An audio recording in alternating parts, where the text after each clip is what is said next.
Why in the recent past did Berkshire sell some of the common stocks owned on Apple? If the company is considered Berkshire's fourth jewel, why didn't Berkshire buy more of Apple stocks in 2020? This seems to be counterintuitive. Well, we have 5.3% or something like that now. It's gone up in the first quarter because we bought in our shares, which helps our own shareholders expand their interest in Apple indirectly without laying out a penny. And then Apple's repurchased its shares and just announced another repurchase program. So let's say we look at Apple as a business that we own at 5.3%. Now it's a marketable security, so it shows up as way greater than any other marketable security we have. But of course, if you look at our railroad, as we mentioned, the Union Pacific is selling for about $150 billion in the market, and we own one that's a little larger than the Union Pacific and making a little less money, but not much less.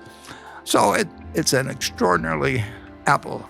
It's got a fantastic manager. Tim Cook was underappreciated for a while. He's one of the best managers in the world. I've seen a lot of managers, and he's got a product that people absolutely love, and there's an installed base of people, and they get satisfaction rates of 99%. And I get the figures from the Furniture Mart as to what's being sold.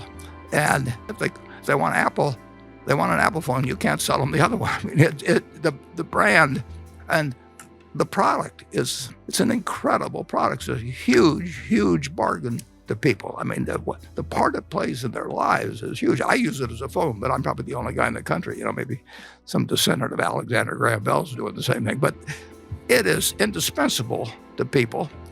And, it costs, car costs $35,000. And I'm sure with some people, if you asked them whether they had to give up their Apple or give up their car, really make the choice for the next 5 years. Who knows what they do, but we got a chance to buy it. And I sold some stock last year, although our shareholders still had their percentage interest go up because we repurchased shares. But that was probably a mistake. In fact, Charlie, in his usual low-key way, let me know that you thought it was a mistake too, didn't you, Charlie? Yes. Yeah. Yeah. I could only do so many things that I could get away with Charlie, and I kind of used them up between Costco and Apple. Incidentally, he probably, he very likely was right in both circumstances. It's an extraordinary business. But I do want to emphasize that in his own way, it's a different way, but Tim Cook is, we see a lot of managers of a lot of businesses, and you're looking at two great ones on both ends here.